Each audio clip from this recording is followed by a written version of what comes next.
Subscribe कर दे। Hello everyone, कैसे हैं आप सब। मैं हूं आपके educator Neha Saini.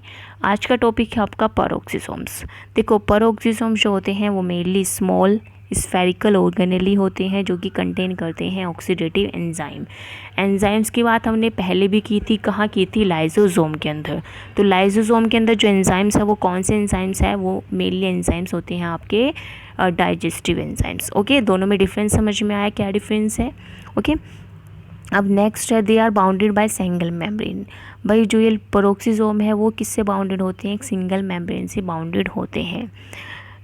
Peroxisomes are mostly found in kidney या लीवर सेल। जो पेरोक्सिसोम्स है वो मेनली फाउंड होते हैं किडनी या लीवर सेल के अंदर। ओके, सो नेक्स्ट पॉइंट है इसका, देखो नेक्स्ट पॉइंट बहुत इंपॉर्टेंट है। मेनली क्या होता है, जब आप इलेक्ट्रॉन माइक्रोस्कोप से देखोगे पेरोक्सिसोम को तो उसके अंदर क्या होता है, क्रिस्टलाइन कोर दिखाई देती है, क्रिस्टल दिखाई देता है। ठीक है, जब इसको हम किससे देखते हैं, इलेक्ट्रॉन माइक्रोस्कोप से देखते हैं तो इसके सेंटर में एक क्या दिखाई देता है, क्रिस्टलाइन कोर दिखाई देता है। ये इसका एक स्पेसिफिक कैरेक्टरिस्टिक्स है। ओके, लेकिन हमेशा नहीं, सिर्फ कुछ कहीं कुछ समटाइम्स जो होता है ये आपका क्रिस्टलाइन कोल जो होता है वो विजिबल हो जाता है इलेक्ट्रॉन माइक्रोस्कोप से, लेकिन कभी कभी नहीं भी होता है। Okay, so this crystal core is crystallize protein. Mainly ये क्या होता है आपका, ये जो क्रिस्टल कोल है ये क्या है आपका, क्रिस्टलाइन प्रोटीन है जो कि जिसको हम बोलते हैं कैटालाइज एंजाइम। यानी कि जो आपका पेरोक्सिसोम है उसके अंदर जो एंजाइम प्रेजेंट है, जो ऑक्सीडेटिव एंजाइम प्रेजेंट है, ठीक है, जैसे मान लो कैटालेज आपका प्रेजेंट है, कैटालेज एंजाइम जो प्रेजेंट होगा तो उस टाइम पे क्रिस्टलाइन कोर आपको दिखाई देगा। यानी कि ये जो स्ट्रक्चर मैं बोल रही थी कि ये कभी कभी दिखाई देगी कभी नहीं भी, तो ये जो आपको स्ट्रक्चर दिखाई देगी कब दिखाई देगी, जब आपका कैटालेज एंजाइम वहाँ पे प्रेजेंट होगा जो कि आपका क्रिस्टलाइन प्रोटीन होता है। ठीक है, फिर आते हैं इसके फंक्शंस पे।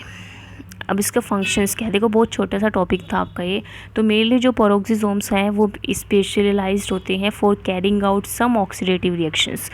देखो इनके अंदर ऑक्सीडेटिव एंजाइम्स हैं तो फंक्शन भी ऑक्सीडेटिव रिएक्शन का ही करेंगे। समझ में आ रहा है, जैसे आपका लाइसोसोम था, लाइसोसोम के अंदर डाइजेस्टिव एंजाइम थे जो डाइजेशन का ही काम कर रहे थे। तो आपका फंक्शन पेरोक्सिसोम का भी क्या है, इसके अंदर ऑक्सीडेटिव एंजाइम्स प्रेजेंट है तो ये ऑक्सीडेटिव रिएक्शंस करेंगे, उस सेल को क्या करेंगे, डिटॉक्सिफाई करेंगे और रिमूवल करेंगे टॉक्सिन्स को सेल के बाहर। ठीक है, यानी कि आपका एक टॉक्सिन बहुत फेमस होता है H2O2 पर ऑक्सीसाइड। ठीक है, तो जो एक कैटालेज एंजाइम है पेरोक्सिसोम का, ये इसी H2O2 को क्या करता है, ब्रेक डाउन करता है H2O प्लस ऑक्सीजन के अंदर। तो इसका नाम क्या पड़ा है आपका, पेरोक्सिसोम। समझ में आया। अब इसका नाम पेरोक्सिसोम क्यों है, क्योंकि ये क्या कर रहा है आपका जो पेरोक्साइड, यहाँ हाइड्रोजन पेरोक्साइड जो यहाँ पे फॉर्म होता है H2O2 उसको कैटेलाइज करता है वाटर एंड ऑक्सीजन के अंदर। ठीक है, जो H2O2 है ये एक जो आपके सेल के अंदर ऑक्सीडेशंस होते हैं उसका बाय प्रोडक्ट है जो कि बहुत टॉक्सिक होता है, जिसको एलिमिनेट करना बहुत ज़्यादा ज़रूरी होता है।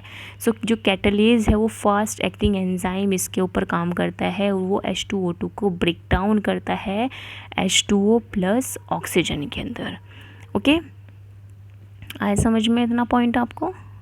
तो यही था आपका मेनली पेरोक्सिसोम के बारे में, जो कि ऑलमोस्ट हम डिस्कस कर चुके हैं पूरा टॉपिक आपका।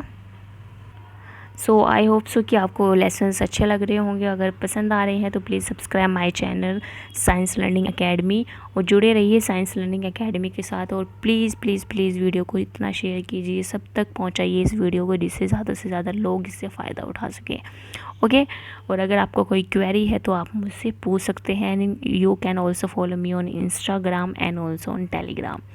Link is in description box. तो मिलते हैं नेक्स्ट क्लास में नए टॉपिक के साथ। Thank you to all.